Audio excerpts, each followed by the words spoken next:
The walk-in freezer door closed behind me at 8:17 p.m. At 8:18, I heard the exterior latch drop. Then my wife said through the insulated steel door, "Maybe 10 minutes in there will teach you not to touch Luca's food again." For several seconds, I thought Bianca was bluffing. Then I tried the emergency release. Nothing happened. That was when I stopped thinking about our marriage and started thinking like the man who had designed the safety program for every restaurant carrying her name. Bianca. No answer. I hit the release again. The handle moved halfway and jammed. The freezer at Orchard Row Commissary was holding at -4 degrees Fahrenheit. I was wearing a dress shirt. No jacket. No gloves. And my celebrity chef wife had just locked me inside because I threw away a plate prepared by the man she had been sleeping with. His name was Luca Ferran. 3 years earlier, Luca had been a talented sous chef at one of our Chicago restaurants. 18 months later, Bianca promoted him to group culinary director. 6 months after that, I discovered why his messages arrived after midnight. Bianca did not deny the affair. She apologized. Cried. Told me it had started during a brutal expansion year when we were barely seeing each other. I should have left then. Instead, I stayed for the reason men like me often call responsibility when we do not want to admit it is hope. We had 16 restaurants, 812 employees, 2 new openings under construction, a national grocery line, and Heartwarming Hospitality had spent 12 years becoming something larger than either of us. Bianca was its face. The television chef. The cookbook author. The woman sponsors paid to put beside copper pans and expensive olive oil. I was the part nobody put on billboards. Capital. Real estate. Supply systems. Insurance. Food safety infrastructure. When Bianca opened her first restaurant, she owned the recipes and $20,000 in debt. I brought in the money that turned one dining room into a company. After 3 recapitalizations, my holding company owned 58% of Heartwarming Hospitality. Bianca owned 26%. Senior management and early investors held the rest. Everybody knew. There was no secret ownership reveal waiting in a drawer. For 6 years, I had deliberately stayed out of daily restaurant operations. Bianca was chief executive and chief creative officer. I chaired the capital committee but not the operating board. I did not approve menus. I did not hire chefs. And until that night, I had never once used my controlling stake to reverse one of Bianca's kitchen decisions. I had come to Orchard Row because the company was hosting a private tasting for our 18th planned location. Investors. Landlord representatives.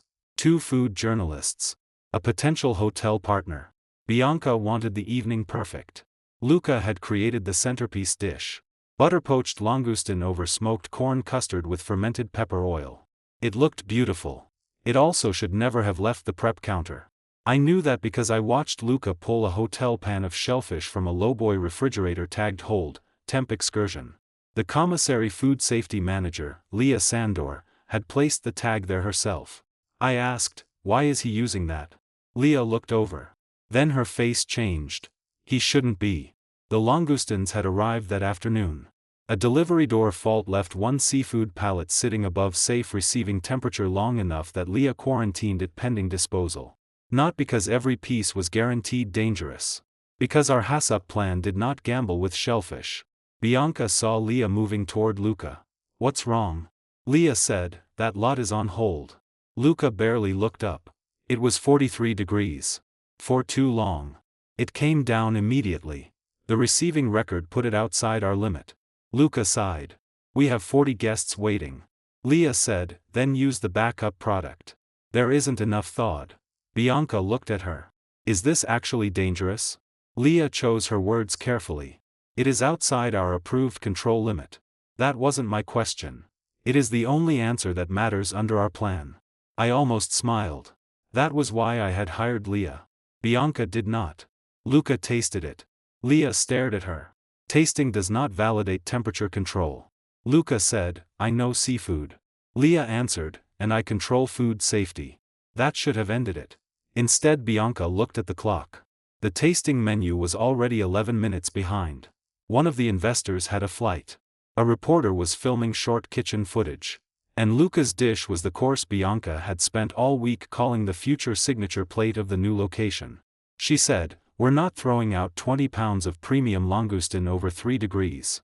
Leah replied, I already condemned the lot. Bianca's voice cooled. I'm overriding it. No. The kitchen went silent. Bianca was not used to being told no inside one of her own kitchens. Leah pointed toward the red hold tag. You cannot override a documented food safety hold as CEO. Luca muttered, this is ridiculous. He plated the first portion anyway. That was when I stepped in. I took the plate from the pass. Bianca looked at me. Gideon. I carried it to the waste bin. Then dumped the entire thing. Langoustine. Custard. Oil. About $140 of ingredients and an hour of Luca's work hit the trash. Luca stared at me. What the hell? I looked at Leah. Condemn the remaining lot. She nodded. Bianca grabbed my wrist. Are you out of your mind? Your food safety manager put it on hold. You humiliated him in front of the whole kitchen. I looked at Luca. The man sleeping with my wife. The man standing in a kitchen partly financed with my money. The man who had just ignored the person legally and professionally responsible for keeping contaminated food off our guests' plates. He managed that himself. Bianca lowered her voice. You did that because it was Luca. No. You've hated every decision he makes since you found out about us. I hate some of his decisions for very good reasons. Luca stepped closer. You don't know anything about my kitchen. Leah said, enough. Nobody is serving this lot. I pointed toward the red tag. That is the end of the discussion. Bianca looked at me with a kind of fury I had not seen even when the affair came out. Maybe because the affair was private. This happened inside her kingdom. In front of her chefs. You want to act like you run kitchens now? She asked. No. Then get out of mine. Gladly. I turned toward the corridor. Then Luca said behind me, somebody should show him what cold actually does to seafood. A few people laughed nervously. Bianca did not. I should have kept walking. Instead I stopped and looked back. What was that? Luca smiled. Nothing. Bianca said, Gideon, leave it. I walked toward him. Not threatening. Not shouting. Just done pretending he was another employee whose judgment I respected. You ignored a hold tag. It was conservative. You don't get to decide that. I'm culinary director. And Leah is food safety director. Bianca stepped between us. That's enough. She put a hand against my chest. Then pointed toward the freezer corridor. You want to lecture us about temperature so badly? Go check tomorrow's protein pool. I stared at her. What? Freezer 3. Tomorrow's lamb allocation. Since apparently you're doing inspections tonight. It was sarcasm. Obvious sarcasm. I still walked toward the freezer. Because I wanted out of the argument more than I wanted to win it. I opened freezer 3. 2 racks near the back held boxed lamb shoulders. I checked the pull sheet clipped beside the door. The next thing I heard was Luca laughing outside. Then Bianca said, move. The door slammed. I turned immediately. Bianca. The latch dropped. I thought she would lift it. 3 seconds. 5. Then her voice came through the door. Maybe 10 minutes in there will teach you not to touch Luca's food again. Open the door. Cool off. I'm serious. So am I. I pressed the internal release. Halfway. Jam. That freezer had been flagged 6 weeks earlier because the interior emergency release mechanism occasionally bound under pressure. Maintenance had been ordered. I had seen the work order. I had assumed it was completed. It wasn't. Bianca, the release is jammed. Silence. Then Luca said something I could not hear. Bianca answered him. Neither opened the door. I pulled my phone out. No signal. The insulated walls killed most reception. There was an emergency call button near the light switch. I hit it. A buzzer sounded in the security office.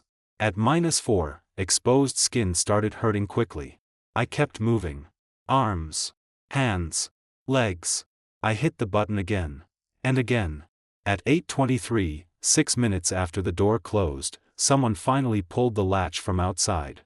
It was not Bianca.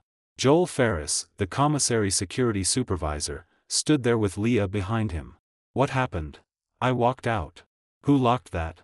Joel looked toward the corridor. Bianca and Luca were gone. Leah's expression went white. Gideon? Who locked it? Joel checked the access camera on his handheld. Then stopped. I need to preserve this. Yes. Leah stared at the freezer door. I filed a maintenance escalation on that internal release yesterday.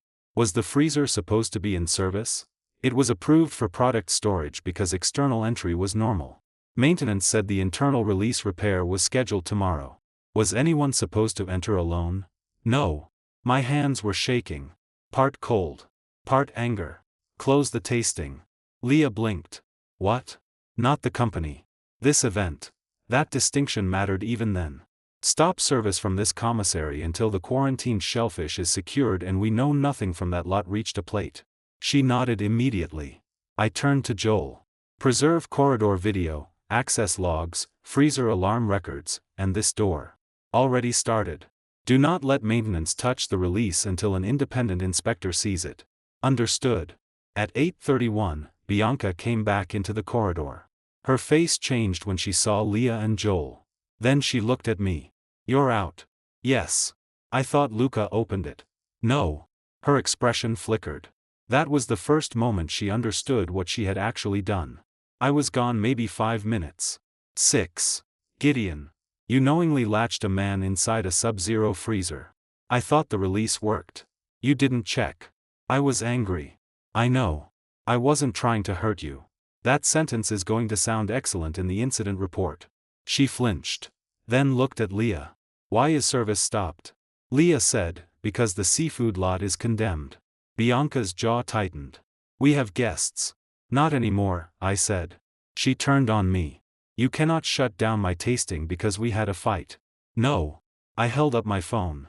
I'm shutting it down because your culinary director ignored a documented hold, your CEO attempted to override food safety, and your central commissary just had a failed emergency release mechanism with a person locked inside. Her face changed. That is not what happened. It's exactly what happened. You're making this personal. Not yet. I called Daphne Crow, outside counsel for Heart Ember. She answered on the second ring. Gideon? I need an emergency board and safety committee call tonight. Bianca stared at me. Daphne asked, reason? Potential intentional confinement in an active freezer with a known faulty internal release, plus an attempted CEO override of a documented seafood hold. Silence. Then. Are you injured?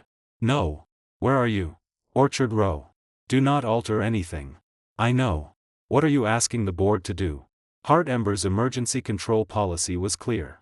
If the central commissary suffered a material food safety or life safety breach that could affect distributed product, the independent safety director could suspend production.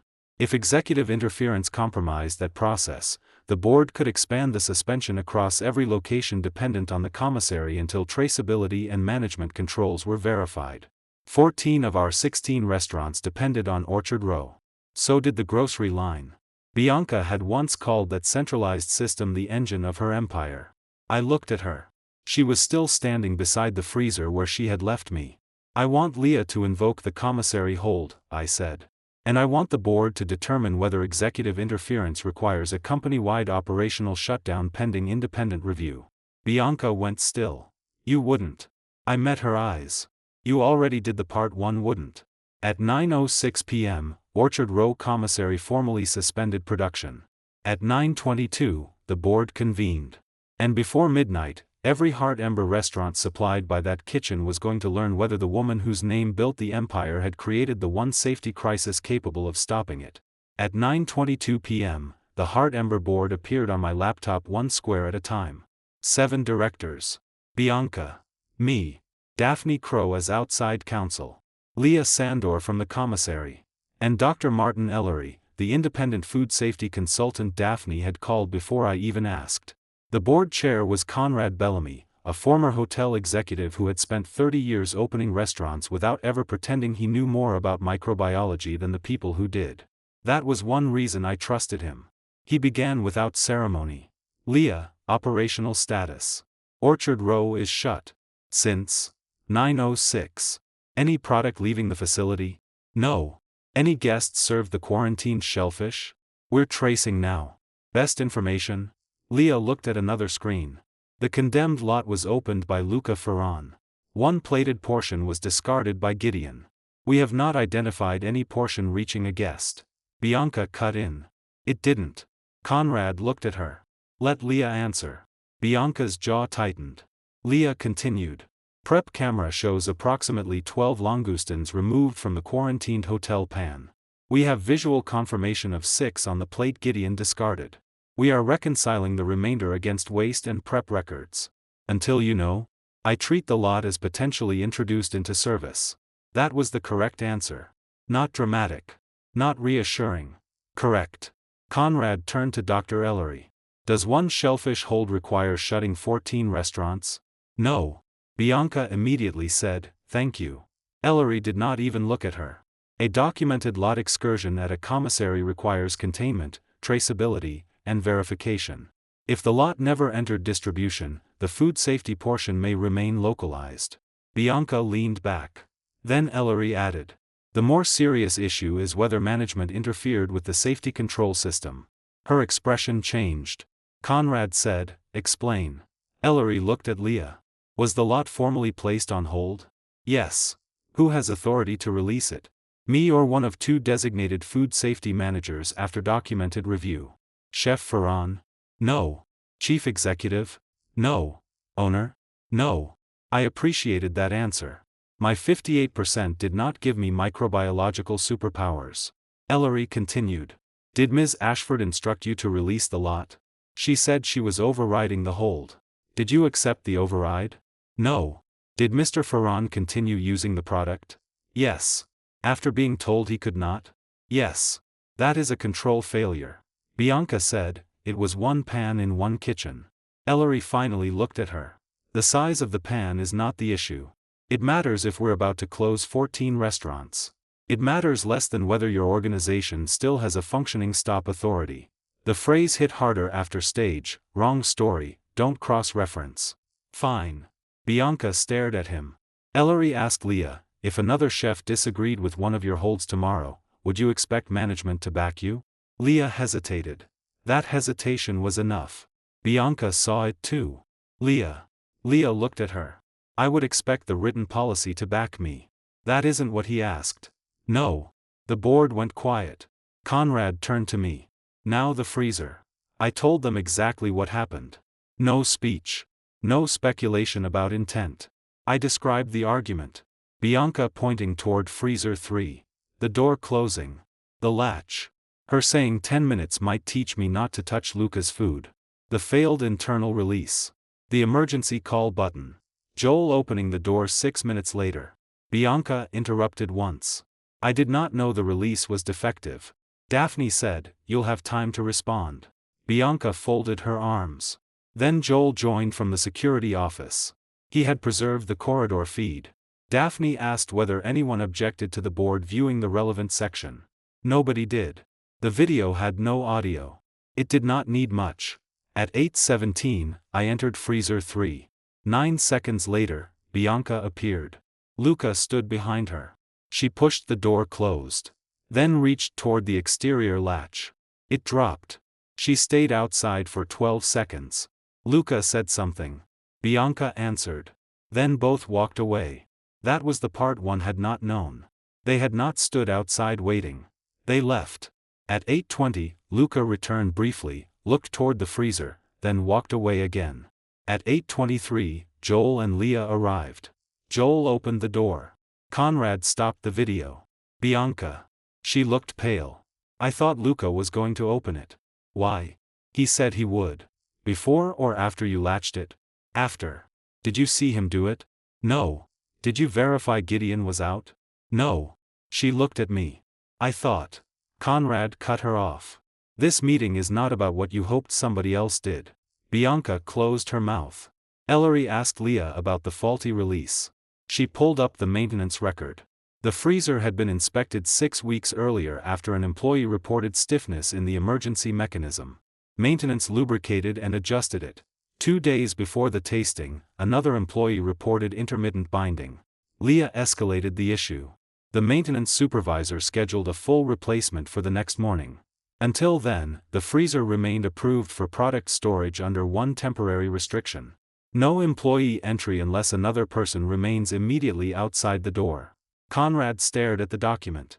Was this communicated? To kitchen leadership and commissary management. Bianca? Leah answered carefully. She was copied on the daily operational exception report. Bianca said, I get 50 emails a day. Daphne immediately raised a hand. Do not argue notice yet. Bianca exhaled. She was smart enough to understand why. Being copied did not prove she read it. But it destroyed any simple claim that the defect existed completely outside executive reporting. Ellery said, so we have two distinct issues. Conrad nodded. Food safety and life safety. Yes. The shellfish may be containable. The freezer incident raises a broader question about management controls at the commissary.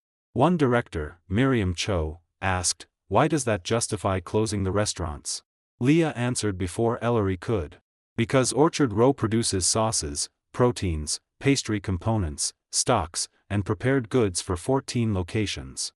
If we cannot certify that hold procedures are being obeyed and safety exceptions are protected from executive override, I cannot sign tomorrow morning's distribution release. That was the engine. Not me. Not revenge. A signature. Every refrigerated truck leaving Orchard Row required food safety release. Without Leah's sign-off, nothing moved. Restaurants could operate briefly from on-site stock. But not safely or consistently for long. Conrad asked, how long until you can verify controls? If records are intact and the issue is limited, 12 to 24 hours. Bianca leaned forward. Then keep the restaurants open on existing inventory. Leah shook her head. Some can. Which? 2. Only our flagship downtown restaurant and the LaSalle Hotel location maintained enough independent prep capacity to function without Orchard Row. The rest depended heavily on commissary deliveries. Bianca said, modify menus. Ellery asked, who decides what remains safe to serve? Our chefs. No. Leah answered. My team. Bianca looked at her. Leah did not look away. I cannot build 14 emergency menus tonight while also conducting traceability review and verifying whether my authority is still protected. There it was.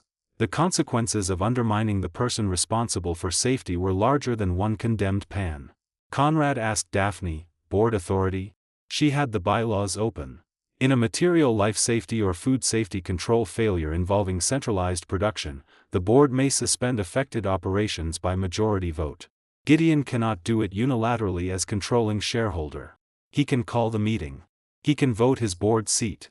His ownership matters for long-term corporate control, but tonight's shutdown requires board action under the emergency control policy. That distinction mattered enough that I wanted it said clearly. Bianca looked at me. You already knew they'd vote with you. No. Don't insult me. I knew they would see the evidence. That's the same thing. Conrad said, it isn't. Bianca turned toward him. You're really considering shutting down 14 restaurants because I made one stupid decision? No, Conrad said. We're considering shutting them down because the company's food safety director says she cannot certify tomorrow's distribution, and because the CEO personally attempted to override a quarantine before intentionally latching someone inside equipment operating below zero. The words landed differently when somebody else said them. Bianca's face went still. Then Luca joined the call. His attorney was beside him. That told me enough. Conrad asked only a few questions. Did he know the shellfish was under hold? Yes. Did Leah tell him not to use it? Yes. Why did he continue? He believed the temperature excursion was minor and the product remained wholesome. Who authorized him to make that determination? No one. Did he encourage Bianca to put me in the freezer? His attorney objected to the wording. Daphne rephrased. What did you say immediately before Ms. Ashford latched the freezer? Luca looked down. I joked that Gideon should learn what cold does to seafood. And after she closed the door, I told her to leave him for a minute. Bianca looked at him sharply. Luca continued. Then I said I'd open it. Did you? No. Why? I got called back to the pass. Conrad stared at him. You forgot? Luca's attorney said, he believed Ms. Ashford would return. Luca did not correct him. That was not better. At 10:14, Conrad moved to executive session. Bianca, Luca, Leah, Joel, Ellery, and I were removed from the call. Even me. I owned most of the company. That did not entitle me to sit inside an independent board discussion involving my wife and an incident where I was the victim. I respected Conrad for making that clear. 28 minutes later, Daphne called me back. So did Bianca. Luca remained excluded. Conrad read the decision. Effective immediately, Orchard Row Commissary remained closed pending independent food safety and life safety review. All 14 dependent Heart Ember restaurants would suspend service at close of current operations or sooner if safe inventory could not be verified. The downtown flagship and LaSalle Hotel restaurant could reopen the following day only if Leah certified their independent inventory and preparation controls. Grocery line production was suspended. No commissary distribution. No transferred product. No exceptions made by executive management. Then came Bianca. Pending review, Ms. Ashford is temporarily suspended from all operational authority relating to food safety, commissary management, facilities safety, procurement release, and restaurant opening decisions. She stayed CEO. For now. But the parts of the empire affected by the shutdown were no longer hers to command. Conrad continued. Dr. Ellery will lead an independent review. Leah Sandor has direct reporting authority to the board safety committee until further notice. Bianca stared into the camera. How long? Until we know whether this is one event or evidence that controls are being bypassed elsewhere. Her eyes went to me. You got what you wanted. No. 14 restaurants closing in one night? I wanted you to open the freezer door. That silenced her. At 10:56, the first notices went to general managers. Close kitchens after current guests. Do not accept commissary deliveries. Secure inventory. Wait for safety instructions before reopening. By 11:20, reservation systems began blocking the next day. By 11:37, the grocery distribution partner was notified that the morning shipment would not leave Orchard Row. At 11:49, the final dinner service ended at Heart Ember River North. 14 restaurants had effectively gone dark. Not permanently. Not bankrupt. Not destroyed. Stopped. The kind of stop Bianca had refused to accept all evening. At 11:58, Leah called me. We found the missing langoustines. Where? Waste camera. 6 pieces went onto Luca's plate. The other 6 were trimmed during prep and discarded before service. None served. None. Relief hit me. So the food hazard is contained. Yes. Then restaurants reopen? Not yet. I knew before she explained. The seafood had triggered the review. It was no longer the only reason the review existed. Ellery wants every safety hold and override request from the last 12 months. Why? Because Bianca tried to override mine in front of an entire kitchen. I looked at the dark window over my desk. And if she's never done it before? Then we fix this event and reopen. And if she has? Leah was quiet. Then tonight was not the first crack. That was the new question. By midnight, I had shut down the operating engine behind my wife's restaurant empire. Now we had to find out whether the freezer was the night she lost control. Or only the first time I had been standing close enough to see it. By 7 o'clock the next morning, Heart Ember had become the kind of company nobody wanted to wake up and read about. 14 restaurants closed. A national grocery shipment cancelled. Hundreds of reservations moved or refunded. General managers asking when they could reopen. Employees asking whether they should report for work. And because Bianca Ashford was not just a CEO but a celebrity chef with 3 million social media followers, rumors were already spreading before we released a statement. The first version was deliberately boring. Heart Ember Hospitality has temporarily paused operations at locations supplied by its central commissary while an independent safety review is completed. Employees will be paid for scheduled shifts during the closure. No mention of my marriage. No mention of Luca. No mention of the freezer. That bought us maybe 6 hours. At 7:18, Conrad Bellamy called. Ellery wants board access to 12 months of safety holds, corrective actions, and executive exception requests. Give it to him. You're not voting. I know. The board had formed a 3-director independent safety committee overnight. I was excluded. Bianca was excluded. That was exactly how it should work. Conrad continued. We also need a decision on reopening. From Leah. Ultimately. What's the problem? If the shellfish never reached service, we may be able to restore commissary production under temporary controls by tomorrow. That sounds like good news. It is. Then his voice hardened. Unless the record review shows the control system was already compromised before last night. There it was again. The question Leah had left me with at midnight. I asked, what have they found? Too early. Then don't speculate. I'm not. He paused. But Bianca's lawyers are already arguing that the shutdown became unnecessary once the shellfish trace closed. Did Leah agree? No. Then it stays closed. You realize what every additional day costs. Yes. Heart Embers restaurants average just over $700,000 in daily system-wide sales. Not all of that disappeared during a shutdown. Some reservations moved. Some catering work could be rescheduled. But fixed costs did not stop because the ovens did.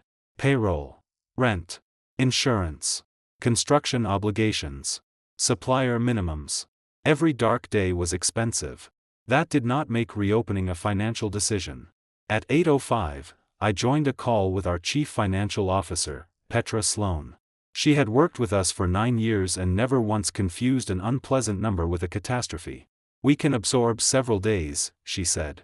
How many before liquidity becomes a concern? Not several. Good. We have adequate cash. The bigger risk is reputational and supply disruption. Pay employees. Already approved by the board. Vendors? Critical perishables are being redirected or credited. Dry goods can hold. Construction? Unaffected for now. She looked at me. You're taking this better than Bianca. I'm not CEO. That has never stopped you from worrying like one. Fair. Then Petra said, she called me at 6 this morning. What did she want? To know whether we could open the restaurants using emergency local purchasing. And? I told her that was an operational question she currently does not have authority to answer. I could imagine how that conversation went. How did she take it? Badly. I almost smiled. Did she pressure you? No. That mattered. She asked once. I said the board restriction was clear. She ended the call. That mattered even more. At 9:40, Dr. Martin Ellery arrived at Orchard Row with 2 food safety auditors and a facilities engineer. The freezer remained sealed except for temperature maintenance. The shellfish records were preserved. Leah's team began pulling every hold entered in the company's system for the previous 12 months. There were 186. Most were ordinary. Damaged packaging. Incorrect receiving temperatures. Allergen label discrepancies. Cooling logs outside target windows. Supplier recalls. Equipment failures. The number itself did not alarm Ellery. A company our size should generate holds. A restaurant group with no safety holds was usually either miraculous or lying. The important question was what happened after the hold. By 11, they had categorized 171 as routine. Documented. Resolved by safety personnel. No executive involvement. 9 involved chef disagreements that ended with the hold remaining in place. 4 involved requests for expedited review because of events or shortages. All 4 were handled through the written process. That left 2. Both involved Luca Ferran. The first was 8 months earlier. One of our restaurants received 20 cases of imported cheese with incomplete allergen documentation. Leah's deputy placed the lot on hold. Luca emailed procurement. We have press dinner tonight. Find a way to clear this by 4. Procurement sent the certificates.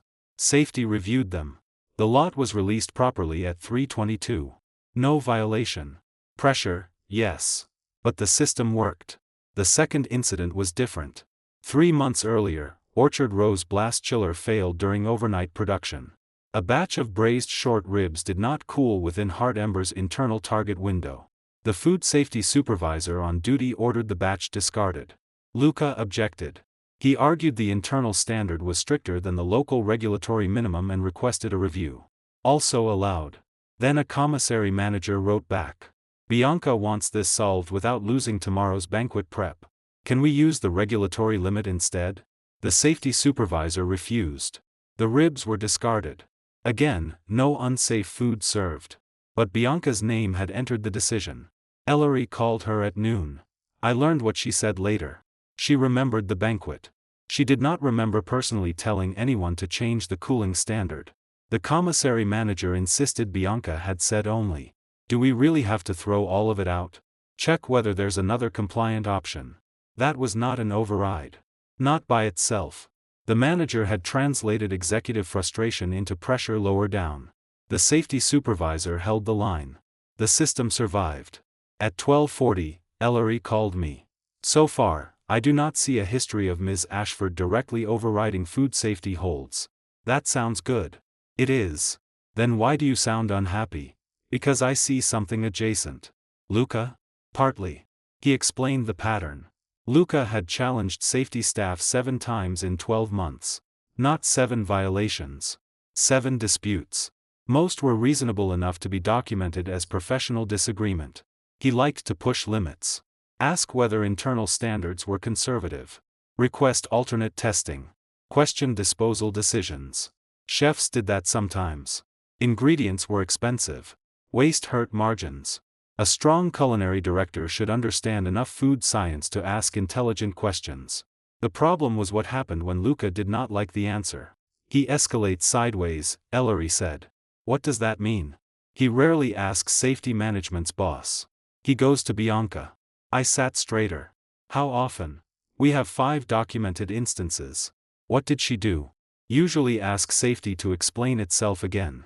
That is not automatically improper. No. Any released food that should have stayed held? None identified. Any illness? No. Any falsified logs? None. Then be careful what you call a pattern. I am. Ellery paused. The pattern is not unsafe product. The pattern is that Mr. Ferran learned a safety answer was sometimes only the first answer if he could get the CEO interested. That was worse than a technical violation in a different way. Not because Bianca routinely ordered bad food served. She didn't. Because repeated escalation changed the emotional cost of saying no. Leah joined the call. I can confirm that. I asked her, did Bianca ever tell you to release something you believed was unsafe before last night? No. Did she threaten you? No. Punish you? No. Reduce your budget? No. Then what changed? Leah thought for a moment. Nothing dramatic. Be specific. When Luca disagreed with a hold, I knew there was a chance I'd have to explain the same decision to Bianca 10 minutes later. That is your job. Sometimes. I waited. She continued. But the culinary director did not have to explain why he was challenging me 5 times. I had to explain why I was stopping him 5 times. That distinction mattered. The person enforcing the boundary carried the burden of repeatedly defending it. The person pushing against it did not. Did that ever make you release something you shouldn't? No. Then the controls worked. Yes. But it made them depend more on the stubbornness of whoever happened to be standing there. I looked toward the window. That was not how I had designed Heartember's system. A good safety structure did not depend on having the right stubborn person in the room. At 1:15, Bianca called me. I heard what they found. Which part? Luca's escalations. I said nothing. He told me those were culinary disputes. Some were. I never knew he was going around Leah. You knew he came to you. That isn't the same thing. No. She sounded frustrated. I thought he was doing what I hired him to do. Which was? Protect quality. Reduce waste. Push people to think instead of hiding behind procedure. There it was. The philosophy behind the problem. Bianca had built her reputation on refusing mediocrity. If a supplier said an ingredient was unavailable, she found another. If a kitchen said a dish could not be executed at scale, she redesigned the station. If finance said a restaurant could not hit margin without simplifying the menu, she challenged every assumption. That instinct built Heartember. It also made procedure feel suspicious to her when procedure said no. I asked, what happened last night when Leah said the seafood was condemned? Bianca was quiet. I thought she was being too rigid. And Luca agreed.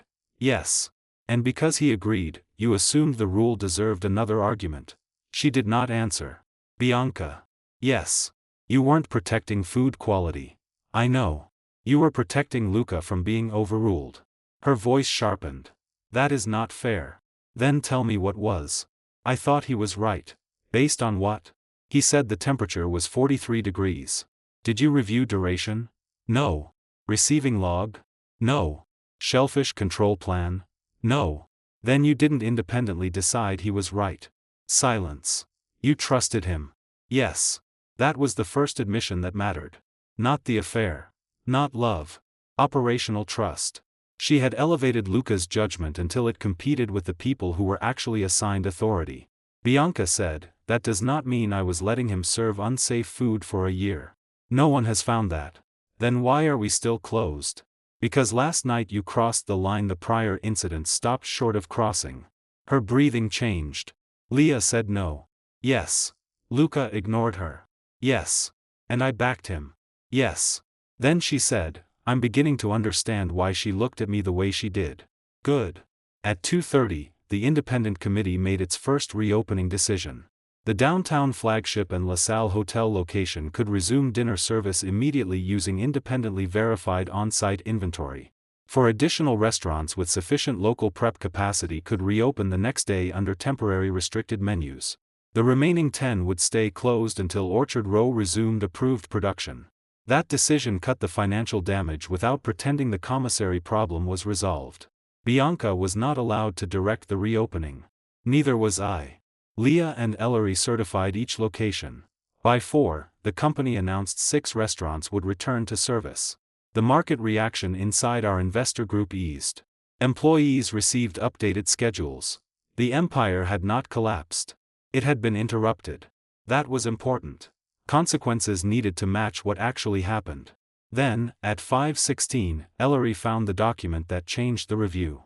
Not another food hold. A personnel note. 7 months earlier, one of Leah's senior food safety managers, Nora Vance, had requested transfer from Orchard Row to a restaurant-level compliance role. Her exit interview contained one sentence. I am tired of being asked to defend settled safety decisions whenever Chef Ferran dislikes the answer. I had never seen it. Neither had the board. Human Resources categorized it as a management friction issue. No formal complaint. No allegation of unsafe service. No whistleblower report. Nothing that automatically escalated. But underneath Nora's sentence was another comment. Bianca always says she supports safety, but Luca knows if he keeps pushing, she will make us reopen the question. I read it twice. Not because it proved Bianca had broken rules for months. It didn't. Because it showed the cost had already reached people. One experienced safety manager had left rather than keep being the person forced to say no twice. At 5:40, Conrad called an emergency board session for the next morning. Not to decide whether the restaurants could reopen. To decide whether Bianca could remain CEO while the company rebuilt a safety system that some employees had already stopped trusting her to protect. For the first time since I stepped out of that freezer, the threat to her empire was no longer the cold room, the langoustines, or even Luca. It was whether the people responsible for saying no still believed the woman at the top would let the answer stay no.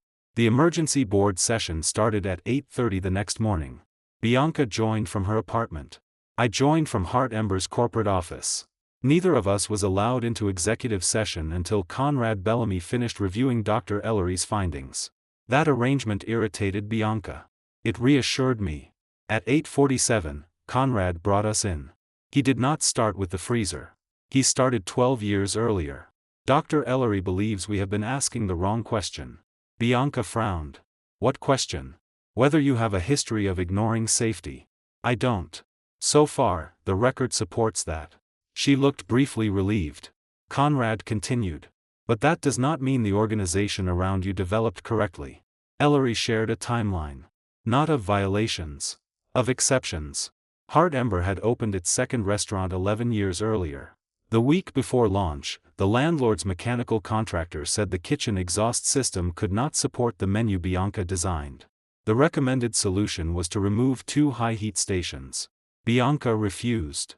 She found another engineer, redesigned the duct path, paid for overnight fabrication, and opened 3 days late with the full menu. The restaurant became our most profitable location for 4 straight years. 10 years ago, a distributor told her the company could not guarantee enough heritage pork for a signature dish. She bypassed the distributor and created direct farm contracts. That eventually became our entire regional sourcing program. 9 years ago, finance told her lunch service at the flagship would lose money. She changed staffing, cut the menu, and made it profitable within 6 months. 7 years ago, one of our earliest institutional investors wanted us to close a weak location. Bianca renegotiated the lease, rebuilt the bar program, and turned it around. I remembered every one. I had praised most of them. The board had too. Ellery said, Ms. Ashford's professional success is built partly on recognizing that many institutional no answers are actually assumptions. Bianca said, "That sounds like a compliment." "It is." "Then what are we doing?" "Identifying why some people around you stopped knowing which no was final." The room went quiet. Ellery moved to the next slide. In 8 years of board evaluations, Bianca's persistence appeared repeatedly. Challenges conventional constraints. Finds solutions where operating teams see barriers. Refuses unnecessary compromise. Maintains creative standards under pressure. One evaluation was mine. I had written, "Bianca's greatest value to Hard Ember is that she does not confuse procedure with truth." I stared at the sentence. Conrad looked at me. "Still agree?" "In the context I wrote it." "That's the problem with culture," Ellery said. "Context rarely stays attached." I did not like the sentence. That did not make it wrong. Bianca said, "You're trying to turn being demanding into misconduct." "No," Ellery replied. "I'm trying to understand why Chef Ferran believed a documented safety hold remained open to executive reconsideration." That stopped her. He displayed Luca's interview. I had not seen it yet. When Ellery asked Luca why he continued plating after Leah condemned the shellfish, his answer was, "Because half the time our internal limits are deliberately tighter than what the law requires. Bianca has always expected us to question rules that create waste without improving the food." That was partly true. Hard Ember's standards were stricter than local minimums in several areas. We had chosen them intentionally. Shellfish receiving temperatures. Cooling targets. Allergen separation. Shelf life limits. Bianca knew that. Luca knew it too. Ellery had asked, "Who determines whether one of those internal limits can be departed from?" Luca answered, "Safety." Then, "Why did you proceed without safety approval?" A long pause appeared in the transcript. Finally Luca said, "Because I thought Bianca would back me." There it was. Not scientific judgment. Not regulation. Access. Bianca's relationship with him had become part of the operating system. She read the line in silence. Ellery continued. Luca admitted he had learned that bringing a dispute to Bianca often caused it to be reconsidered. Not necessarily reversed. Reconsidered. To him, that meant the first no was not final. To safety staff, it meant every no might require a second defense. To Bianca, it had apparently felt like leadership. I asked, "Did Luca deliberately use the affair to influence decisions?" Bianca looked at me sharply. Ellery answered, "We found no evidence of an explicit exchange. No messages saying do this because of us. No threat. No quid pro quo." "Then be precise." "I am." He opened another communication. 3 months earlier. The short rib cooling dispute. Luca had texted Bianca privately. "They're killing $18,000 of product over a house standard. Can you make them think like operators for 5 minutes?" Bianca answered, "I'll ask." Then she messaged the commissary manager. "Do we really need to lose the whole batch? See if there's a compliant alternative." That matched her memory. Nothing improper in the sentence by itself. But Luca's next private message read, "Knew you'd understand." Bianca responded with a heart. Not romantic proof, we already knew about the affair. Operational proof. He had brought a settled safety decision to the woman he was sleeping with. She reopened the conversation. The final answer remained no. But Luca learned something from the process. Keep escalating. Bianca's face lost color. "I didn't see it that way." "No," Ellery said. "I believe that." She looked up. "You believe me?" "Yes." That surprised all of us. Ellery folded his hands. "I do not think you spent a year consciously weakening food safety for your partner." Bianca said nothing. "I think you spent years being rewarded for challenging systems. Chef Ferran had unusually direct personal access to you. He used that access to reopen decisions more often than other executives could. And I let him." "Yes." "Because I trusted his culinary judgment." "Yes." "And because." She stopped. Conrad waited. Bianca looked down. "Because I liked being the person he came to." Nobody needed to ask what she meant. Their affair was not only physical. Luca made her feel indispensable. The brilliant chef who understood when everyone else was being too cautious. The CEO who could cut through bureaucracy. The person who got the real answer. I felt something ugly move through me. Not jealousy exactly. That part of the marriage had already been wounded 18 months earlier. This was worse in a more practical way. Their intimacy had created an invisible escalation channel inside my company. Luca did not have formal authority over Leah. He had Bianca. Sometimes that was enough to make Leah explain herself twice. Bianca said, "I should have shut that down the first time." "Yes," Conrad said. She looked at him. "No qualification?" "No." "Good." The midpoint did not need to absolve her. It only needed to explain how a CEO with no history of knowingly serving unsafe food ended up standing beside a condemned shellfish pan arguing that her food safety director was too rigid. Ellery moved to the freezer. "Now we need to separate this culture issue from your personal act." Bianca closed her eyes briefly. "The freezer was me." "Yes." Luca joked. "Yes. But I closed the door." "Yes. I latched it." "Yes. And I walked away." "Yes." Her eyes opened. "The bad culture didn't make me do that." "No. Being angry did." "Yes. And wanting to humiliate Gideon the way I thought he humiliated Luca." There it was. Clearer than before. I looked at her. "You thought dumping the plate was about the affair." "Yes. It wasn't. I know that now." "You could have asked Leah." "I should have." "You could have argued with me." "I did." "You could have thrown me out of the kitchen." "Yes. Instead you locked me in a freezer." Her voice was barely audible. "Yes." No context made that smaller. Conrad asked Bianca to leave the call. She did. Then the independent directors remained with Ellery, Daphne, and me. Conrad said, "You're conflicted." "I know. You're controlling shareholder." "I know that too. What outcome do you want?" "For what?" "Bianca's job." I looked at the screen. "I don't want to decide it." One director leaned forward. "You own 58%. That's why I shouldn't. You can replace the board eventually." "Yes." "Will you?" "No." Conrad studied me. "Even if we retain her?" "Yes."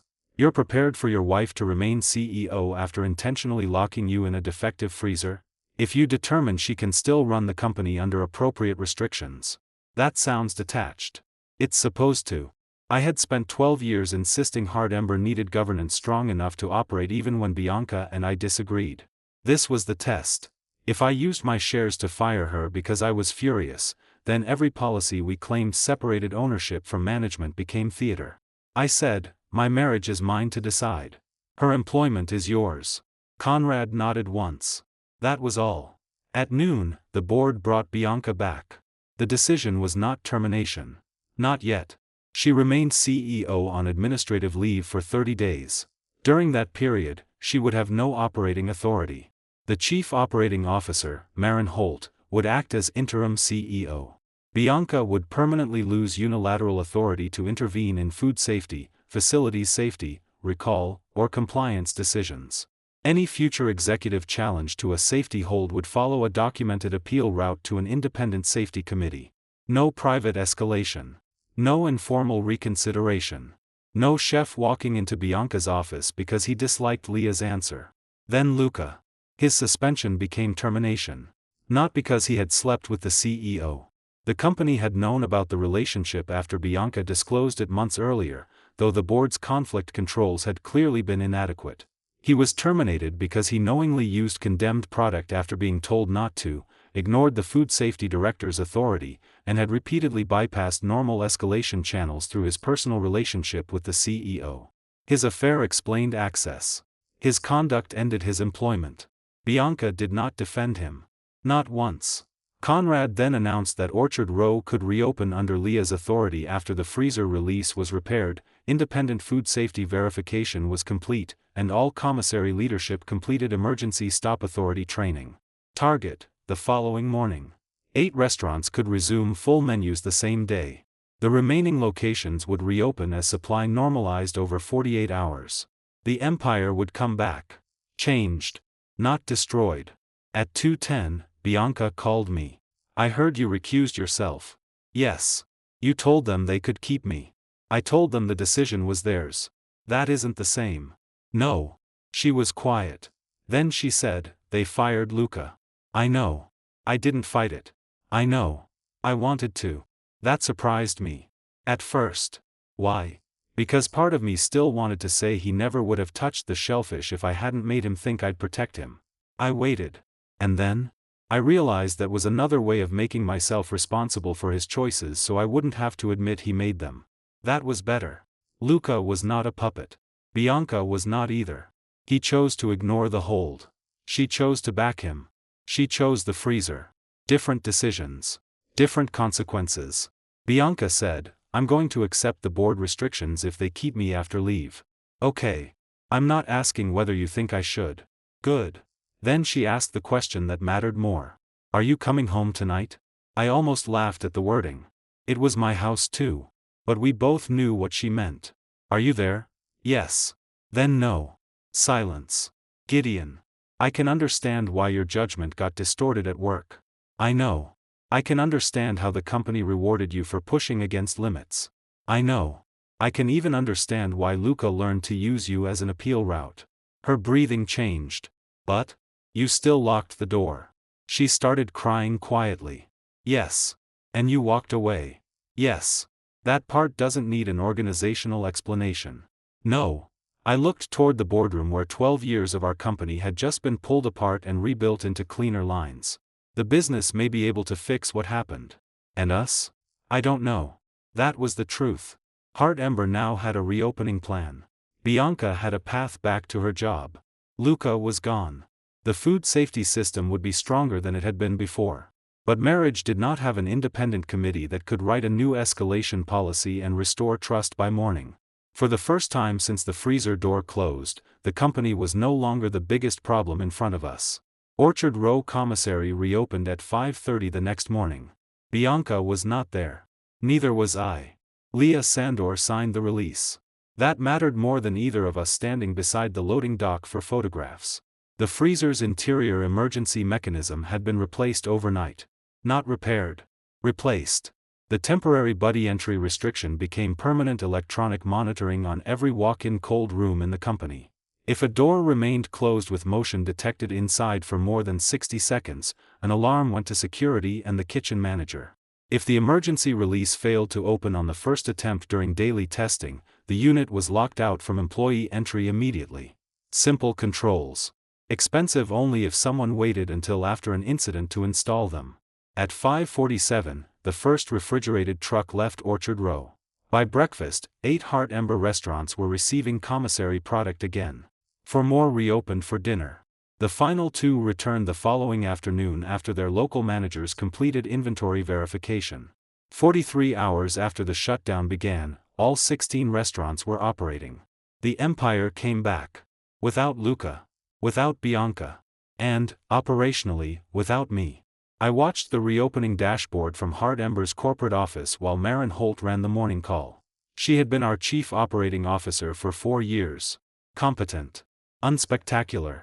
The kind of executive celebrity-driven companies frequently undervalued because she did not walk into kitchens followed by cameras. At 8:05, one general manager complained that the restricted commissary menu would hurt lunch revenue. Maren said, then lunch revenue hurts today. No debate. Another asked whether he could source an unapproved local sauce to replace a delayed Orchard Row shipment. No. We'll lose a private event. Then move the event. 5 seconds. Decision finished. I sat at the end of the conference table and realized how rarely Heartwarming had sounded like that with Bianca in the room. Not better in every way. Bianca was faster creatively. More persuasive. She could make managers believe an impossible week might still become a record week. Maren did not generate that electricity. She generated clarity. For the first 48 hours after a safety shutdown, clarity was worth more. At 9, Petra Sloan handed me the preliminary damage estimate. About 1.8 million in lost and deferred sales. That high? Closed dining rooms, grocery delay, cancelled catering, perishables, emergency logistics. Payroll included? Yes. We paid everyone. All scheduled hourly shifts during the shutdown. Good. Petra tapped another number. Insurance may cover a portion of spoiled inventory and business interruption tied to the freezer equipment defect. Not management decisions. No. That part stays ours. She nodded. There was no insurance policy for a CEO getting angry and dropping an exterior latch. At 10:20, the company held a managers' meeting. Leah spoke first. No executive could reopen a safety hold verbally. No chef could appeal through personal relationships. Every challenge had to be logged. Food safety answered to the board committee on stop authority. Managers who believed safety staff retaliated against them for asking legitimate questions could appeal separately. That last part mattered too. The solution could not be making safety personnel unquestionable gods. Good systems allowed disagreement. They simply made clear who owned the final answer. When Leah finished, one restaurant chef raised his hand. What happens when the person challenging the decision is the CEO? Marin answered. Same process. What if the CEO says otherwise? Then call me. And if you agree with the CEO? Call Conrad. Several people laughed. Marin did not. I'm serious. The room quieted. That was how trust came back. Not through posters about culture. Through knowing exactly who to call when the powerful person in front of you wanted the wrong thing. At noon, Bianca texted me. Did Orchard Row reopen cleanly? I answered. Yes. A minute later. All restaurants? 14 back now. Remaining 2 tomorrow. She typed for a while. Then. Good. No request for reports. No suggestion. No, tell Marin to. Her administrative leave had started less than 24 hours earlier, and for once she was behaving as if leave actually meant leave. At 2:30, Conrad called. Bianca signed the permanent safety restrictions. I thought they only apply if she returns. They do. So? She wanted them executed now. That caught me. Why? She said she doesn't want her acceptance treated as leverage at the 30-day review. Meaning she did not want to say, keep me as CEO and I will agree to restrictions. She was accepting them whether the board retained her or not. Anything else? She requested removal from the board safety committee permanently. Was she on it? Ex officio as CEO. That makes sense. She also asked that her relationship disclosure with Luca be audited. I sat back. Why? She thinks the conflict policy failed. It had. Bianca disclosed the affair to Conrad 7 months earlier after I learned about it. The board required Luca to report operationally through Marin rather than directly through Bianca. Compensation decisions involving him went to the Independent Compensation Committee. On paper, clean. But nobody had considered informal culinary escalation. Luca could not get Bianca to approve his raise. He could still text her about condemned short ribs. The conflict policy had been designed around money and reporting lines. Not access. Who is auditing it? I asked. Daphne's firm. Fine. Conrad hesitated. Gideon, you understand this may produce criticism of the board. It should. We approved the controls. Yes. You did too. I had. That part belonged to me. When Bianca disclosed the affair, I was angry enough to want Luca gone. But I also refused to use ownership to fire a senior employee solely because he had slept with my wife. So when the board proposed formal conflict controls, I accepted them. I wanted to believe structure could make their relationship irrelevant to the business. We solved the visible conflict. We missed the invisible one. That did not make the freezer my fault. It did mean I had helped approve an incomplete solution 7 months earlier. Let the audit say what it says, I told Conrad. At 4, I went home. Bianca's car was in the driveway. I almost kept driving. Then remembered I had been staying at a hotel for 3 nights because I did not want to sleep under the same roof. Avoidance was becoming a decision of its own. I went inside. Bianca was at the kitchen table. No television makeup. No chef coat. An untouched cup of coffee in front of her. She looked at me. You came back. To talk. She nodded. I packed a bag. For where? The apartment above the Ashland test kitchen. Hart Ember owned it for visiting chefs. You're on leave. I know. So you shouldn't live in company property. A tiny, exhausted laugh escaped her. I already thought of that. Then? I rented a furnished place for a month. Good. She had finally learned to separate personal need from company access without somebody drafting a policy first. I sat opposite her. Conrad told me what you signed. I didn't ask him to. I know. I'm not doing it to keep the job. I know that too. She looked at me for several seconds. That should make me feel better. Does it? No. Silence stretched between us. Then Bianca said, Luca called me. My expression must have changed because she raised a hand. I didn't answer. What did he want? His message said he thinks the board made him the scapegoat. He knowingly used condemned product. I know. He knew Leah said no. I know. And he told you to leave me in the freezer. Her eyes closed. Yes. You don't need my permission to speak to him. I don't want to. That answer surprised me. Because you blame him? No. She opened her eyes. Because I know exactly what will happen. What? He'll tell me the shellfish was fine. He'll tell me Leah overreacted. He'll tell me the freezer was a joke that went wrong. He'll tell me you used ownership to destroy him. He might. And some part of me will want to argue about the parts where he's technically right. I waited. The shellfish probably was fine. Probably. The freezer release should have worked. Yes. You do control the company. Yes. Her eyes filled. And none of those things change what we did. That was the point. Facts could complicate a decision without erasing it. Bianca continued. If I talk to him now, I'll start sorting blame into percentages because that's easier than sitting here knowing I closed the door. She looked down. So I blocked his number. Not because I asked. Not because the board required it. A personal choice. Good. Still not enough. Bianca looked toward the hallway. I'm leaving tonight. Okay. That hurt her. I could see it. You're not going to ask me to stay? No. Do you want me to? No. She absorbed that. Then asked, are we separated? There were several softer answers available. I chose the clear one. Yes. She started crying. Quietly. No collapse. No begging. Just the sound of someone hearing a word she already knew was true. For how long? I don't know. Until the board decides my job? No. She looked up. That has nothing to do with it anymore. That mattered. Heart Ember was reopening. Her CEO review would happen in a month. She could return. She could be removed. Neither outcome would decide whether I trusted her as my wife. Bianca wiped her face. What would? I don't know.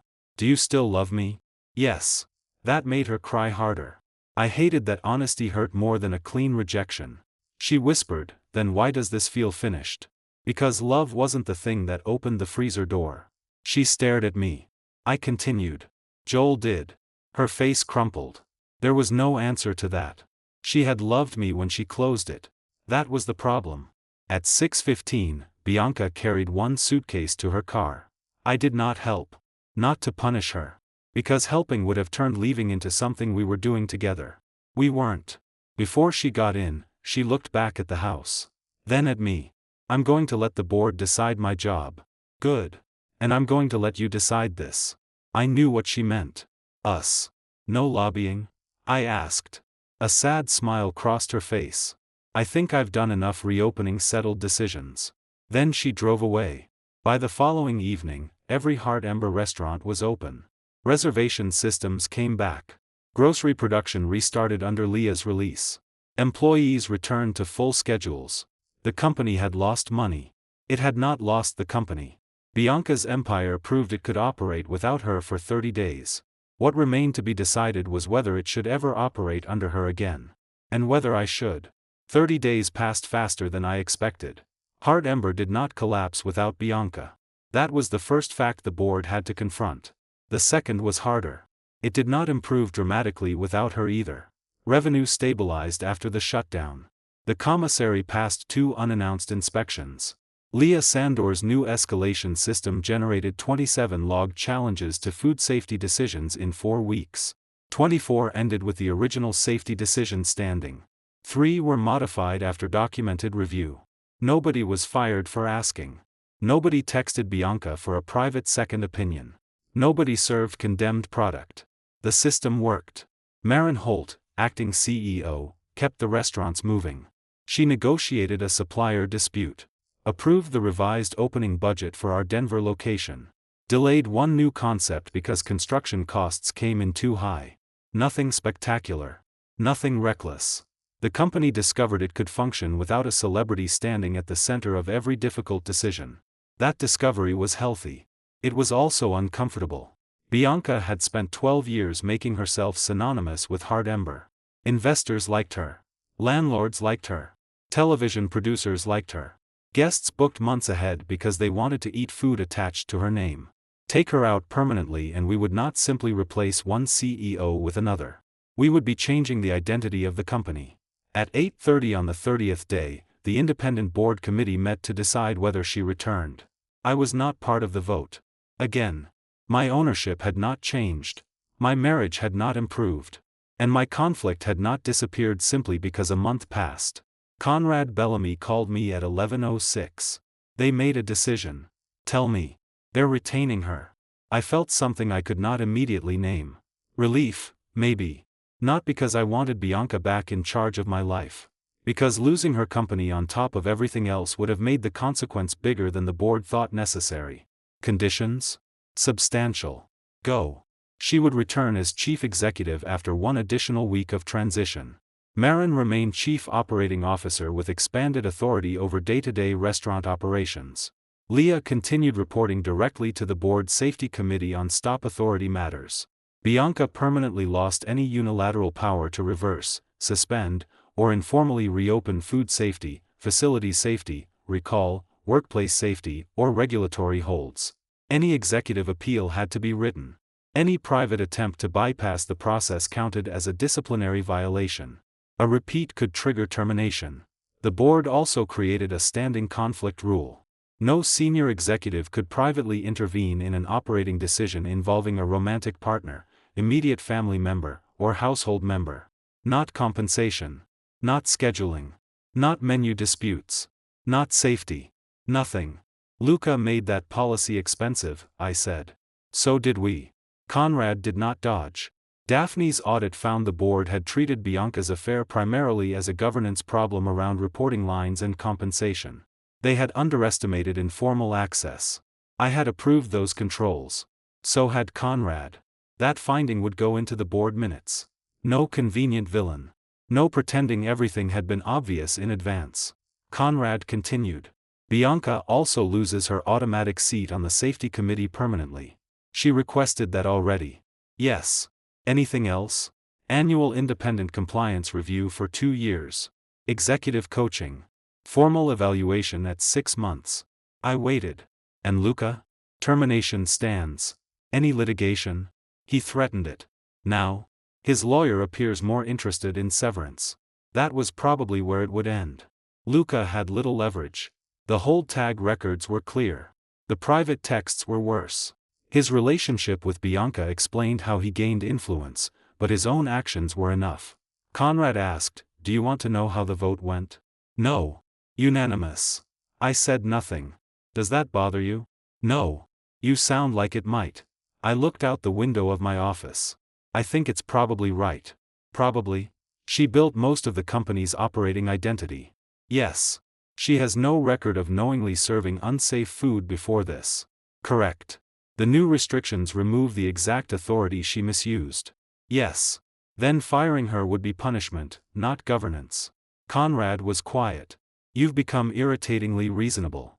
"I'm trying." He laughed once. Then his voice changed. "Gideon, she asked us not to consider the marriage when deciding whether to retain her. That should have been obvious." "It was." "She still said it." "Why?" "She said she didn't want anyone thinking keeping her job might help her keep you." That landed harder than I expected. I ended the call a few minutes later. At noon, Bianca texted. "The board kept me." I replied. "I heard. Congratulations." 5 minutes passed. Then. "That feels strange coming from you." I almost ignored it. Instead. "You earned the company before you damaged the controls." "Both can be true." Her response came slower. "I'm trying to learn that." That was enough. She returned to Heart Ember the following Monday. I did not attend her first executive meeting. But Petra gave me the summary. Bianca started by reading the new escalation policy aloud. Not dramatically. No speech about redemption. Then she told every general manager that if she ever asked them to bypass it, they were expected to refuse and report the request. Someone asked what would happen if refusing embarrassed her in front of investors. Bianca answered. "Then I'll be embarrassed." Good. That same week, she made her first real test. One of the flagship restaurants had a private event for a television network. A refrigeration sensor failed 6 hours before service. The ingredients themselves remained in temperature, but the monitoring record had a 90-minute gap. The restaurant's chef wanted to proceed. Food safety placed the affected prep on hold pending verification. The network was already in town. Old Bianca would have called Leah. New Bianca called Marin. Can this be solved without me? Marin said yes. Bianca left it alone. The event started 40 minutes late. Nobody died. Nobody lost a contract. The world did not end because a schedule moved. I heard about it from Petra, not Bianca. That mattered more than if she had called me afterward expecting credit. 2 weeks after her return, I received divorce papers. Not filed. Prepared. Bianca's attorney had drafted them. She emailed me first. I asked him to prepare everything so you don't have to keep living in an undefined separation.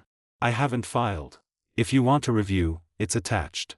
I stared at the message for several minutes. Then opened the document. No demand for my controlling shares. No claim on Heartember beyond the marital value already governed by our agreements. No attempt to force a sale. No request that I resign from the company. The house could be handled by mutual agreement. The only part she left blank was filing party. Either of us could sign first. That night, I called her. She answered immediately. You got it. Yes. Is something wrong? No. Silence. Then I asked, do you want the divorce? She took a long time. No. At least she did not pretend. Then why prepare it? Because you said we were separated. We are. And I told you I would stop reopening settled decisions. I leaned back. You think it's settled? I think your answer is. That was different. I never said divorce. No. So? You also haven't asked me to come home. I had no answer. Bianca continued. I kept telling myself separation was temporary because we never put a date on it. That's normal. For some people. Her voice tightened. For me, it became another loophole. I understood. She was waiting for uncertainty to become permission. If I leave things undefined long enough, she said, I can keep hoping the decision changes without actually asking you to change it. That sounds harsh. It's accurate. I looked at the unsigned documents. You could have filed. I didn't want to make your choice for you. That sentence mattered because of the freezer. Because the whole thing began with her deciding what I could tolerate. Now she was refusing to decide what ending I could tolerate. I asked, are you seeing anyone? No. Luca? No. Have you spoken to him? Once through attorneys about company property. That's all? Yes. I believed her. It also did not solve anything. She asked, do you want to come over? I knew the answer before she finished. No. She inhaled softly. Okay. No bargaining. No, just to talk. No accusation that I was punishing her. Just okay. That almost made me call back after we hung up. I didn't. 3 days later, I signed the petition. Not because Bianca returned to work. Not because she kept her job. Not because Luca was gone. Not because the restaurants reopened. I signed because every part of the business had now been repaired enough that I could finally see what remained when the company was removed from the picture. I still did not want to sleep beside the person who had latched a freezer door and walked away while believing love entitled her to decide how much punishment I could absorb. Understanding her did not restore that. Seeing her change did not restore it. Loving her did not restore it. I sent the signed petition to my attorney. Daphne was outside corporate counsel, so I used a separate family law attorney named Rachel Morrow. Rachel reviewed the documents and asked, are you sure? Yes. Any possibility you want a structured separation instead? No. Then I'll send it. Bianca received the signed copy at 4:12 p.m. At 4:19, she texted. I understand. Nothing else. No call. No plea. No final argument. That night, Heartember's reservation dashboard showed all 16 restaurants above 70% occupancy. Orchard Row shipped on schedule. The grocery line had recovered its distribution slot. Bianca was back at work under rules she could no longer personally bend. The empire she almost damaged had learned how to survive her mistakes. Our marriage had too. By ending. The divorce hearing was scheduled for a Thursday morning in October. By then, the freezer incident was 4 months behind us. Heartember had survived. More than survived, actually.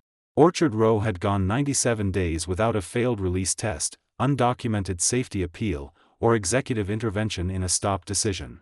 The grocery line had recovered every distribution account it lost during the shutdown. The Denver opening had been delayed 6 weeks, then opened under budget.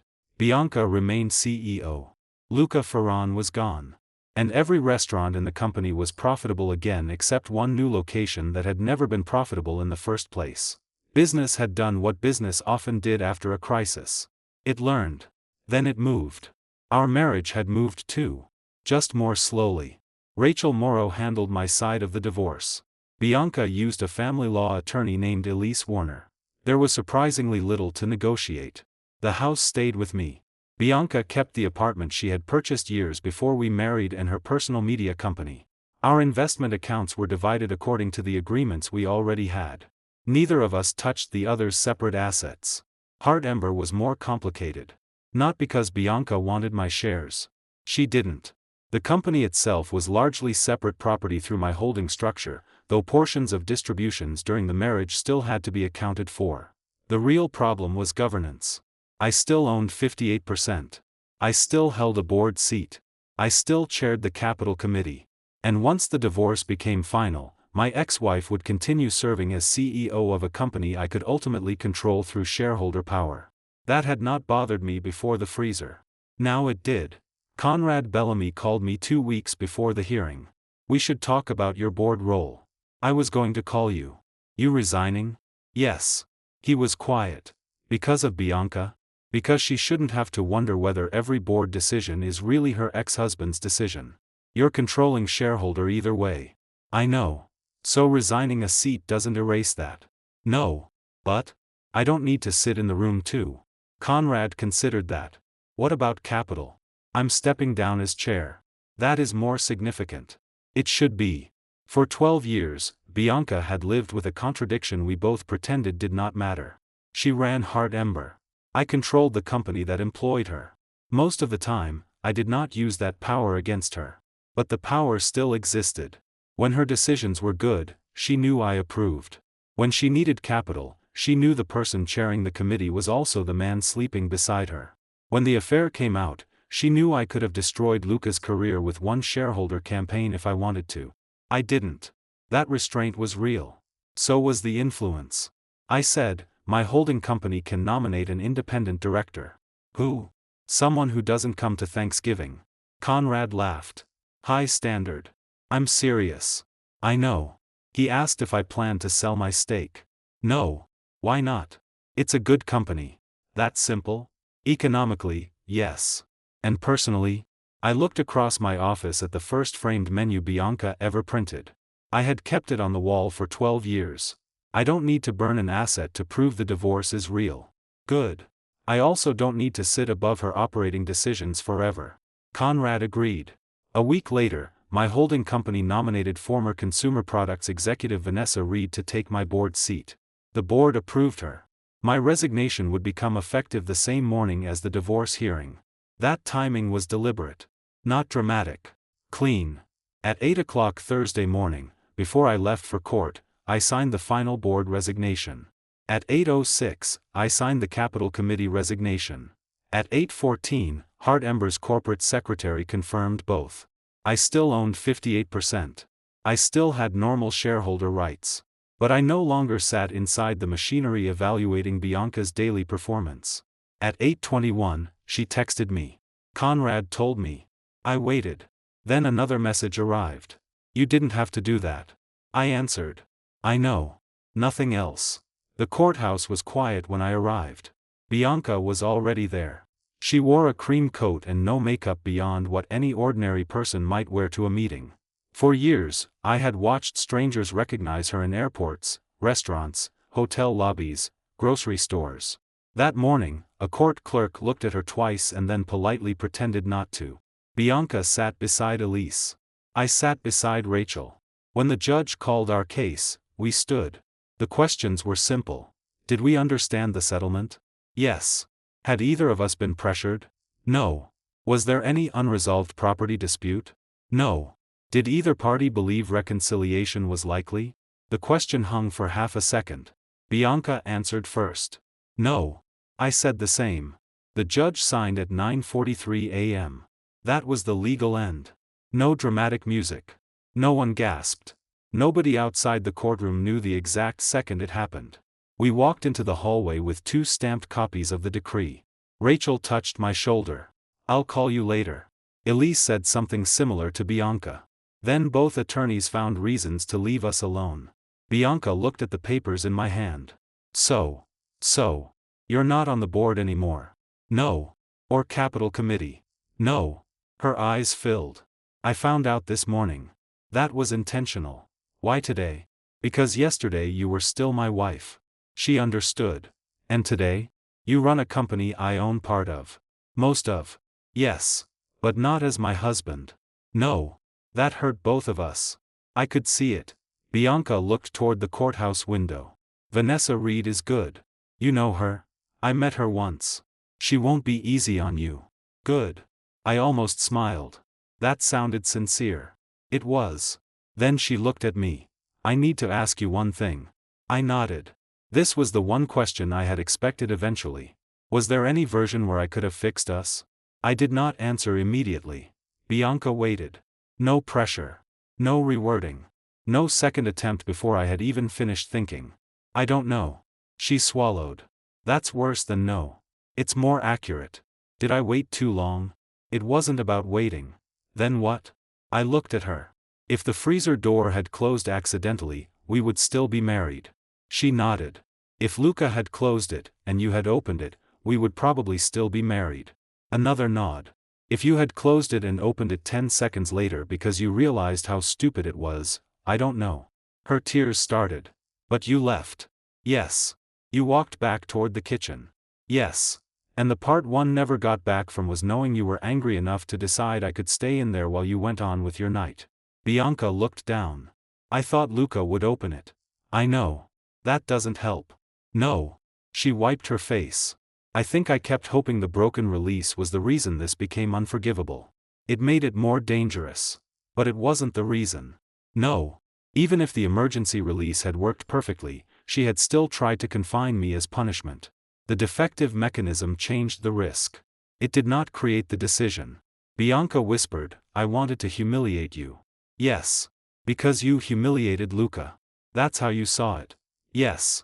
And you thought being my wife gave you permission to decide how far the joke went." "Yes. That was the core. Not the affair. Not the restaurants. Not the shellfish. Not even the 6 minutes. She had converted intimacy into permission. The same way she had converted familiarity with safety staff into repeated access. The same way Luca had converted intimacy with her into an appeal channel. Different relationships. Same blurred boundary. Bianca said, "I'm sorry." "I know." She did not say it again. Instead, she reached into her bag and took out a key. The house key. She placed it in my hand. I kept forgetting to return it. I looked at the key. "You could have mailed it." "I know." "Why today?" "Because I don't live there." Simple. Final. I closed my hand around it. Then she said, "I'm keeping the job." "I know." I thought for a while that maybe I should resign. Why? To prove I understood. And? I realized that would be another performance for you. That was exactly right.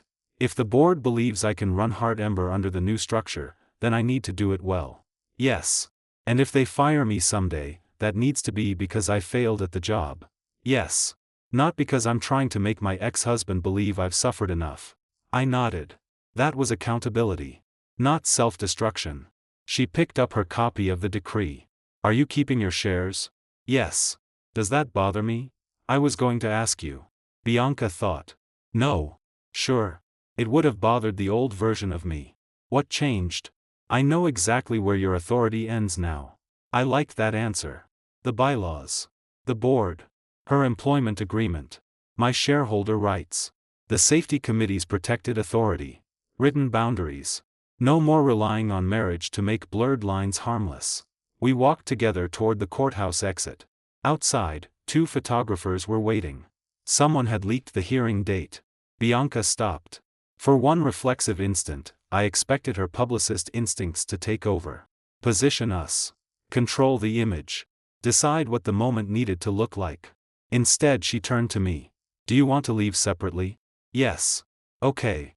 That was all. She walked toward the front steps. I used the side exit. By noon, entertainment sites reported our divorce. By 2, Heart Ember released a corporate notice that Vanessa Reed had joined the board and I had stepped down from direct governance roles. The statements were separate. Exactly as they should have been. No attempt to sell a divorce as a governance reform. No attempt to sell governance reform as proof of personal healing. At 4:30, Petra called me. Bianca approved the Denver lease amendment. That sounds like a CEO problem. There was a pause. Then Petra laughed. Right. For 12 years, I had never been able to say that honestly. Now I could. I still owned the investment. But the restaurant empire no longer sat inside my marriage. And the woman running it no longer belonged inside mine. The freezer shutdown had lasted 43 hours. The consequences lasted longer. Luca lost his job. Bianca lost the authority she had blurred. Heart Ember lost the assumption that her judgment could reopen every answer. I lost a marriage I had once expected to keep. But by the time I walked out of court, there was nothing left that needed to be shut down. Only separated. And this time, when the boundary was drawn, both of us left it where it was. 6 months after the divorce, Heart Ember opened its Denver restaurant. I almost didn't go. Not because I had stopped caring about the company. 58% ownership made indifference financially irresponsible. But I no longer attended operating meetings, menu tastings, chef interviews, supplier negotiations, or opening week rehearsals. Vanessa Reed represented my holding company on the board. Petra sent me quarterly financial reports. Conrad called only when something required shareholder action. For the first time since Bianca opened her second restaurant, I could own Heart Ember without living inside it. The Denver invitation arrived from the company, not Bianca. Founding shareholder reception, 5:30 p.m. I accepted. That distinction mattered. The restaurant occupied the ground floor of a renovated brick warehouse with tall windows facing the mountains. Bianca had spent 3 years trying to get the site. Once, she would have texted me photographs of every tile sample and barstool option. I had not seen the finished dining room until I walked through the front doors. It was beautiful. Dark walnut. Open kitchen. Copper fixtures. Nothing excessive. Very Bianca. A hostess recognized me immediately. Mr. Rourke. Gideon. She corrected herself. Gideon. Welcome. No special table was waiting. Good. I found Conrad near the bar. You came. I own most of this place. You own most of the company. Even worse. He handed me sparkling water. Quarter was strong. I read Petra's report. Bianca says you never comment anymore. She has a board. That was almost healthy. I'm improving. Conrad smiled. Then his expression became more serious. The 2-year compliance review came back clean. I know. Leah's team had gone through every safety appeal filed since the shutdown. 243 in 6 months. Almost all routine. The point was not that Heart Ember suddenly stopped arguing. Chefs still hated throwing food away. Managers still hated cancelled events. Finance still hated waste. Bianca still hated hearing that something could not be done. The difference was that the argument now ended where the policy said it ended. No private text to the CEO reopened it. No celebrity chef got a second answer because he knew the right person. Any violations involving Bianca? I asked. None. Informal contacts? None identified. Good. Conrad watched me. You sound like an investor. I am one. You were other things once. Once. He did not push. Across the room, Bianca was speaking with local reporters. She looked almost the same as she had before the freezer incident. Confident. Controlled. The kind of person who made a restaurant opening look effortless even when I knew she had probably slept 4 hours the night before. But there was one visible difference. Maren Holt stood beside her. Not behind. Beside. When a reporter asked about expansion plans, Bianca answered the creative part. Maren answered the operating part. When someone asked about the company's safety reforms, Bianca did not turn it into a redemption speech. She said, "We built clearer authority. It made us better." Then she handed the question to Leah. That would have been impossible a year earlier. Not because Bianca had been evil. Because she had once believed being the strongest person in the room meant having the final answer. Now sometimes strength meant knowing who should answer instead. At 5:52, an employee approached Leah near the kitchen entrance. He whispered something. Leah checked her tablet. Then she walked to Marin. Marin looked at Bianca. The three of them spoke for less than a minute. A moment later, the restaurant manager announced that seating would begin 20 minutes late. Nobody panicked. A hotel representative frowned. One investor checked his watch. Bianca did nothing. I almost laughed. Conrad noticed. What? Nothing. Later, I learned one walk-in cooler had failed its pre-opening door alarm test. Temperature was fine. Food was fine. The alarm sensor was not. 6 months earlier, somebody might have argued that guests were already waiting and the cooler itself worked. That night, maintenance replaced the sensor.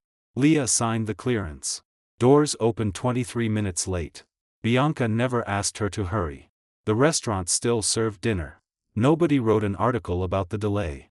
Nobody remembered it the next day. That was what healthy systems looked like. Boring. At 6:15, Bianca found me near the windows. Hi. Hi. For a second, we were both awkward. Then she looked around. What do you think? You did well. Marin did a lot. I know. So did Leah. I know. She smiled. You're getting difficult to impress. I invested early. True. There was no wedding ring on her hand. Mine had been gone for months. That still caught me occasionally. Not painfully anymore. Just as information. Bianca glanced toward the kitchen. You saw the delay? Yes. I wanted to ask whether they could open the dining room while maintenance worked. I assumed. I didn't. I noticed. She laughed softly. I'm not telling you for credit. Then why tell me? Old habit. Fair. We stood together in silence. Then she said, Luca settled with the company. I knew. His attorneys had challenged the termination procedure and threatened a wrongful dismissal claim. The company produced the hold tag record, his private escalation messages, and the written instruction he ignored. 2 months later, both sides signed a confidential settlement.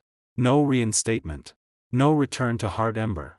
No admission that the company had acted improperly. He had since joined an independent restaurant group on the West Coast. That was enough consequence. He did not need prison.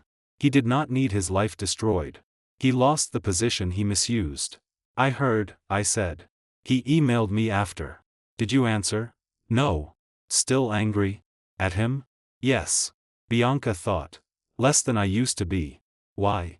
Because anger made it easier to pretend he took something from me. I waited. He didn't make me close the freezer door. No. He didn't make me latch it. No. He didn't make me walk away. No. She knew I did not need to hear the confession again. So she stopped there. Good. Then Bianca looked toward the dining room. Do you regret keeping the shares? No. You sure? It's returned 14% since the shutdown. She stared at me. Then laughed. That is the most Gideon answer possible. I'm not selling a profitable company because my marriage failed. I'm glad. Why? Because I spent a while thinking I ruined hard ember for you. You didn't. I ruined something. Yes. Her smile disappeared. But not everything. No. That was important too. People liked simple endings. Villain punished. Victim vindicated. Empire destroyed. Marriage erased. Real life was messier. Bianca had betrayed me with Luca. I stayed longer than I should have because I believed the company, history, and love were enough reasons to keep trying. Then she humiliated me over him and locked me inside a sub-zero freezer. That was the line I could not cross back over. But she was also the woman who built Hard Ember from one over-leveraged dining room into a national hospitality company. Both things were true. Divorcing her did not require me to lie about the second. Keeping my shares did not require me to forgive the first. A server approached with 2 small tasting plates. Then stopped. Chef Ashford? Bianca looked at her. Yes? Kitchen says one garnish batch is still on hold. They're plating without it. Old Bianca might have asked why. Might have crossed the room. Might have wanted to see the record herself. Instead she said. Then plate without it. The server nodded and walked away. Bianca caught me watching. Don't. Didn't say anything. You were thinking very loudly. Occupational hazard. She smiled. Then someone called her name from across the room. She turned toward them. Duty. Go. She took 2 steps. Then looked back. Are you staying for dinner? Yes. Her expression softened. As a shareholder? As a guest? That answer meant more than I expected. Bianca nodded. Enjoy it. Then she left. I ate at the bar. No special menu. No chef coming out to explain every course. The food was excellent. At the end of dinner, I paid the check. The bartender tried to stop me. Mr. Rourke, you really don't have to. I know. I tipped normally and left. Outside, Denver had dropped below freezing. The cold hit my face the moment the door opened. For a second, memory returned. Steel door. -4 degrees. My hands shaking. Emergency release jammed halfway. Bianca's voice on the other side. 10 minutes. Then the memory passed. Cold was cold again. Nothing more. A year after the shutdown, HeartWarming issued its annual report. Revenue reached a company record.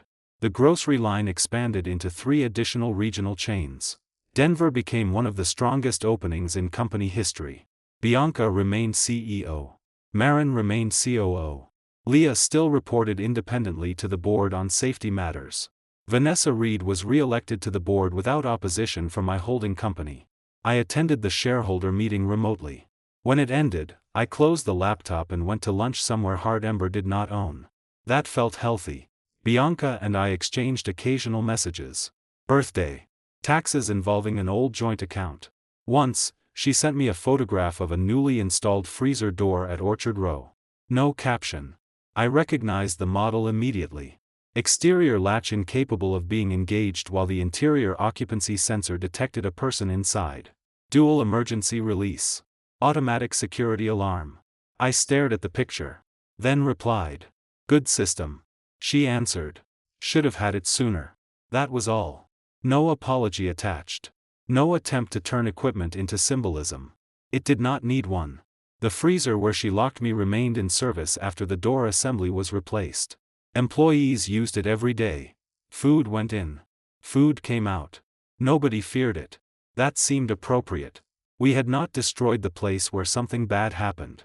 We had fixed what could be fixed. The door. The alarm. The safety process. The company. The marriage was different. There was no replacement mechanism that made me want to close that distance again. For a long time, I thought that meant some part of the ending was incomplete. Eventually I understood it wasn't. HeartWarming reopened because its failure had a cure. Our marriage ended because ours didn't. I could accept both. The night Bianca locked me inside that freezer, I shut down 14 restaurants, 1 commissary, and the operating engine behind the empire she had spent 12 years building. 43 hours later, the restaurants began coming back. Months later, the company was stronger. But the woman who once believed being my wife gave her the right to decide how much cold I could endure never came home again. And neither of us asked her to. That's all for today. Remember to subscribe and support us.